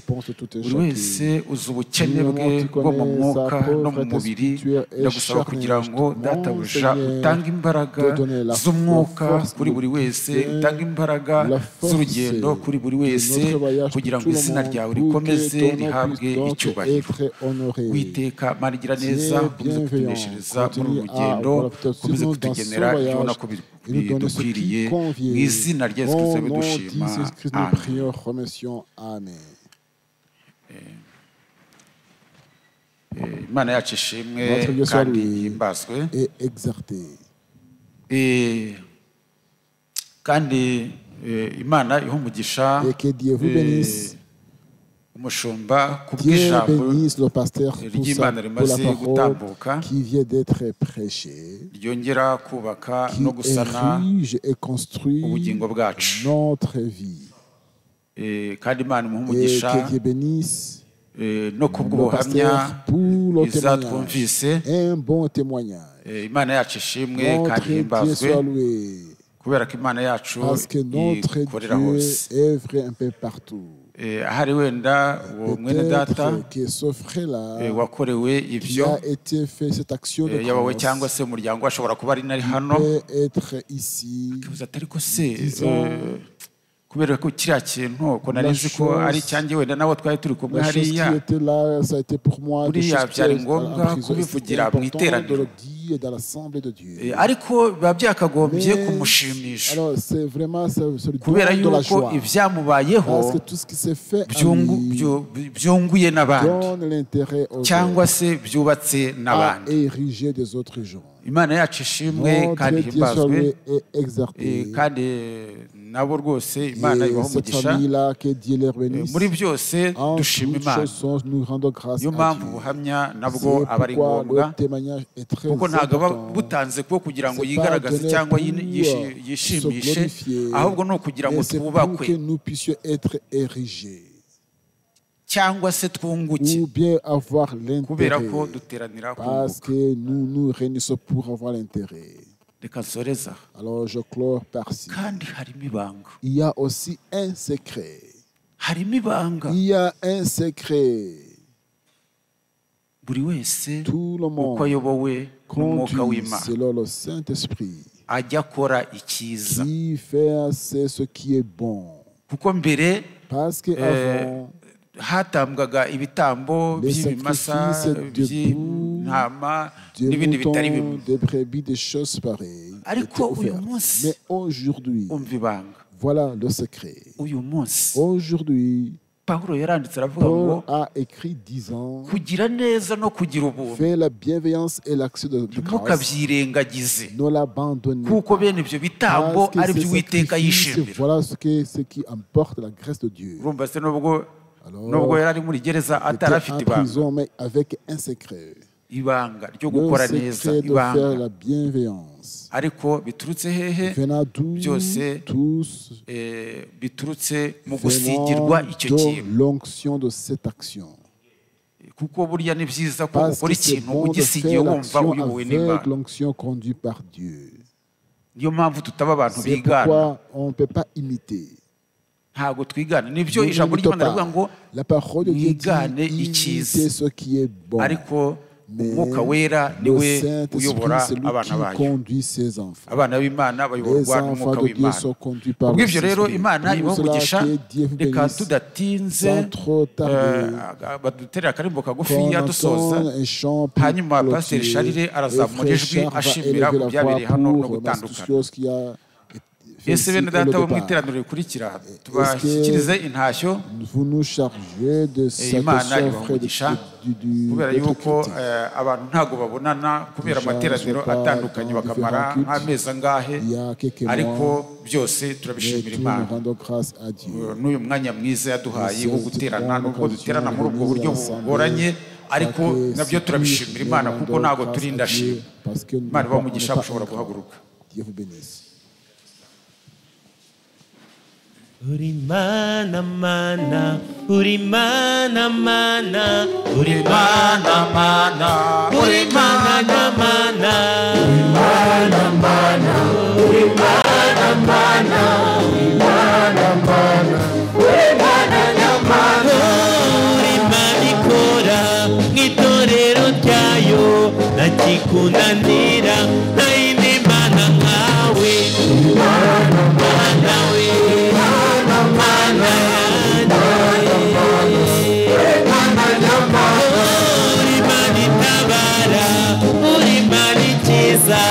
Ushirwe hejuru naindi mana nkawe Yesu, mana mana we, mana mana, mana mana, mana nyamana, ngorane zacu babitura kubona uri bitangaza ko kuri mana, uri mana mana, mana mana, uri mana nyamana, mana mana, uri mana mana, uri mana mana, uri mana nyamana, mana mana, uri mana mana, uri mana mana, uri mana nyamana. Data twese uri mu ijuru, Père Dieu au ciel, mwami wacu Yesu Kristo, notre Seigneur Jésus-Christ, turagushimiye cyane, turaguhimbaje merci, nous te data, glorifions. gitondo cyiza waduhaye kuri uyu munsi. Kuba twongeye kuboneka imbere yawe n'igitangaza ndetse n'ishimwe rikomeye cyane.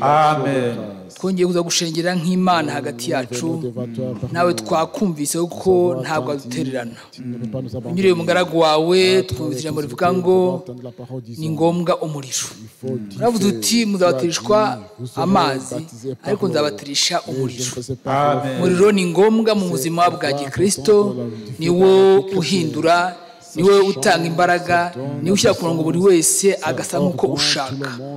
Ntabwo umuntu yakihindura hatabonetse imbaraga z'Umwuka Wera. No ku munsi wa Pentekoste ngo itorero riboneke nuko umuriro wamanutse. Dukeneye umuriro ngo umanuke utwike buri wese mu izina ry'Umwami Yesu Kristo. Izo mbaraga z'Umwuka Wera Mwami zikeneye hagati y'ubwoko bwawe. Niyo mpamvu buri wese ari njyewe mwene data na mushiki wanjye dukeneye imbaraga z'Umwuka Wera uziduhe data ukiranuka mu izina ry'Umwami Yesu Kristo. Buri wese wakumvise Mwami arazikeneye, Uwiteka uzimuhereze. Koze wakoresheje Nyagasani akemera kuba yikoresha mu biganza byawe, tumusaba umugisha. Aho yakuye uhongere, hongera imbaraga, hongere kunesha. Tunagushimira ko wamuhaye Uwiteka umunesheje, kuba yarahuye Mwami n'ikibazo atagiteganyaga, ukamuba hafi, ukabasha kumuramura, ukamukingira Nyagasani. Uwiteka urupfu data turagushimiye. Cyubahiro n'ishimwe rikomeze kuba ibyawe mu izina ry'Umwami Yesu Kristo. Niyo mpamvu data ubera amaso ubugingo bw'abana bawe, ndahamya nze ko kukimuzigamye ufite data nawe umurimo. Buri wese musaba amagambo nk'umugisha kandi ye kuba data twese arimo twanguranye mukundi, ahubwo ashinga imizi mu mitima yacu.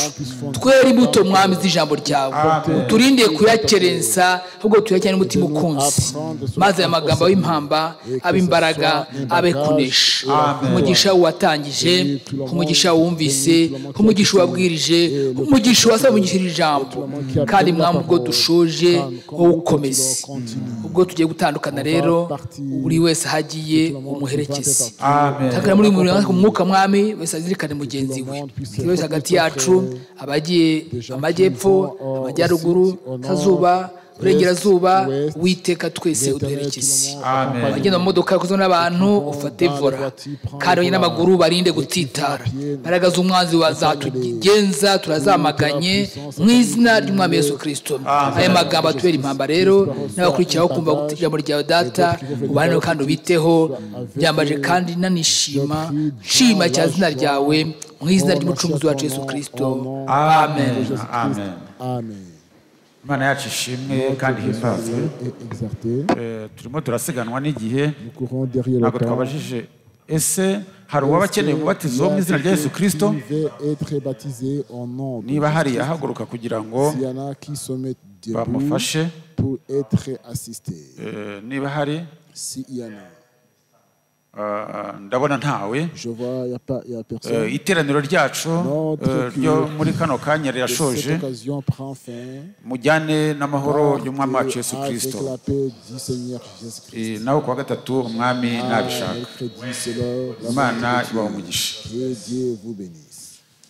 Sinzacika intege, Yesu ari kumwe nanjye. Sinzacika intege, Yesu ari kumwe nanjye. Sinzacika intege, Yesu ari kumwe nanjye. Sinzacika intege, Yesu ari kumwe nanjye. Nubwo Satani andwanya, Yesu ari kumwe nanjye. Sinzacika intege, Yesu ari kumwe nanjye. Nubwo Satani ampiga, Yesu ari kumwe nanjye. Sinzacika intege, Yesu ari kumwe nanjye. Ibihe bigoye, Yesu ari kumwe nanjye. Sinzacika intege, Yesu ari kumwe nanjye.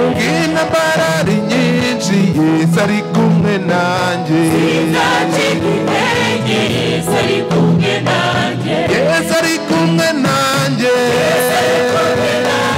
Yesu ari kumwe nanjye. Yesu ari kumwe nanjye. Yesu ari kumwe nanjye. Yesu ari kumwe nanjye. Yesu ari kumwe nanjye. Amisha mu mababa ye.